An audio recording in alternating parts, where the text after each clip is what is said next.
君の虜になってしまえばきっとこの夏は充実するのモード噂の Dreaming Girl 忘れないで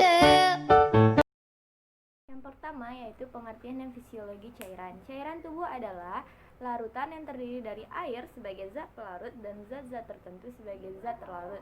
Sedangkan elektrolit adalah zat kimia yang menghasilkan partikel-partikel bermuatan listrik yang disebut ion jika berada di dalam larutan.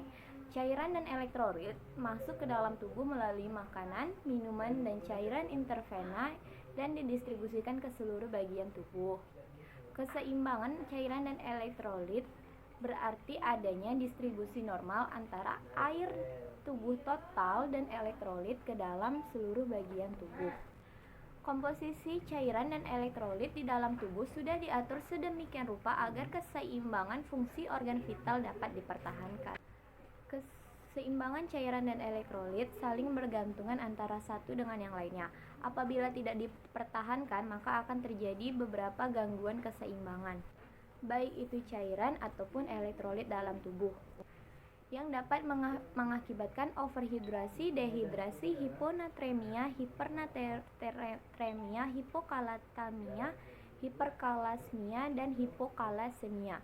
Dengan demikian, keseimbangan dan cairan elektrolit merupakan komponen atau unsur vital pada tubuh manusia.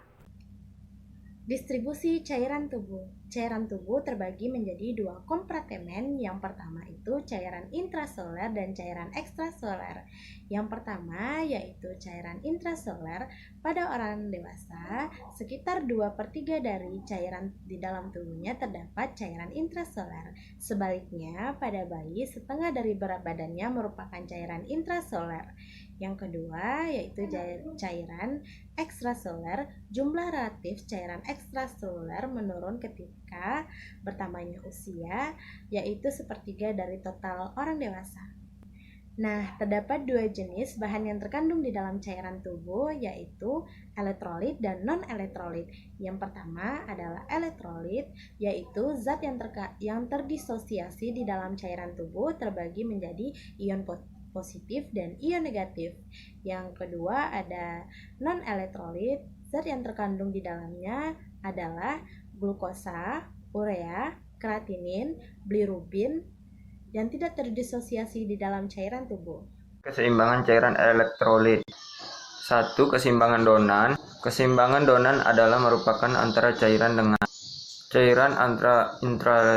intraseluler dengan cairan ekstraseluler yang timbul akibat adanya sel membran. 2. Osmolalitas dan osmolaritas. Osmolalitas digunakan untuk konsentrasi larutan. Osmotik berdasarkan jumlah partikel. 3. Tekanan osmotik merupakan tekanan yang dihasilkan oleh molekul koloid yang tidak dapat berdifusi. 4. Kekuatan Starling.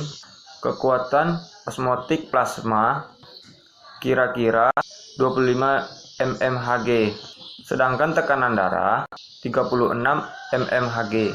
Pada ujung arteri dari ujung kapiler darah dan 15 mmHg pada ujung vena. Distribusi, pengeluaran, dan pemasukan cairan tubuh. Untuk mengetahui imbang pemasukan dan pengeluaran cairan tubuh, dilakukan penilaian klinis non-invasif dan invasif. Untuk penilaian klinis non-invasif, dilakukan pencatatan tanda dan gejala klinis sebelum dilakukan terapi cairan, selama terapi, dan sampai terapi dinyatakan berhasil. Adapun parameter yang dinilai adalah yang pertama, perubahan tingkat kesadaran atau dilakukan penilaian GCS secara berkala. Yang kedua, perubahan tekanan dan denyut nadi normal. Yang ketiga, perubahan kimia darah dari pemeriksa laboratorium. Perubahan perfusi variper. Yang kelima, produksi urin. Diusahakan produksi urin paling sedikit sebanyak 0, mili atau kilogram berat badan atau dengan jam. Untuk penilaian invasif, dilakukan pemasangan kateter vena sentral melalui vena di lengan atas, vena subclavia atau vena jugularis. Kanulasi ini digunakan untuk mengukur tekanan vena sentral. Juga digunakan untuk jalur infus, jangka panjang, dan nutrisi parenteral.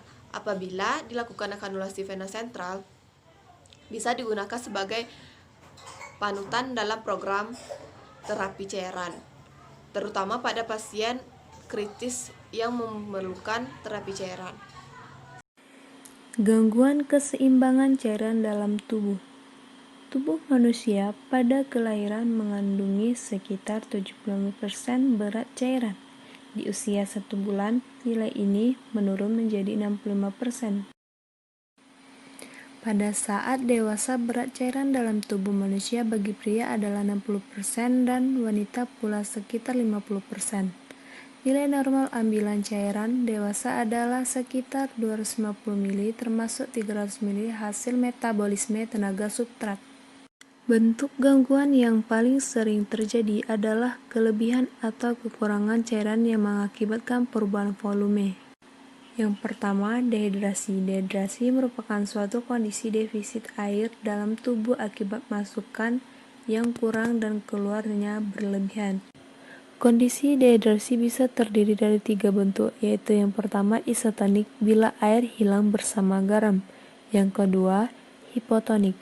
Secara garis besar terjadi kehilangan natrium yang lebih banyak dibandingkan kehilangan air. Yang ketiga, hipertonik. Secara garis besar terjadi kehilangan air yang lebih banyak dibandingkan natrium yang hilang. Yang kedua, overhidrasi. Overhidrasi terjadi jika asupan cairan lebih besar daripada pengeluaran cairan. Kelebihan cairan dalam tubuh menyebabkan konsentrasi natrium dalam aliran darah menjadi sangat rendah. Broke a fingernail and then some. Tryna squeeze into my true religion.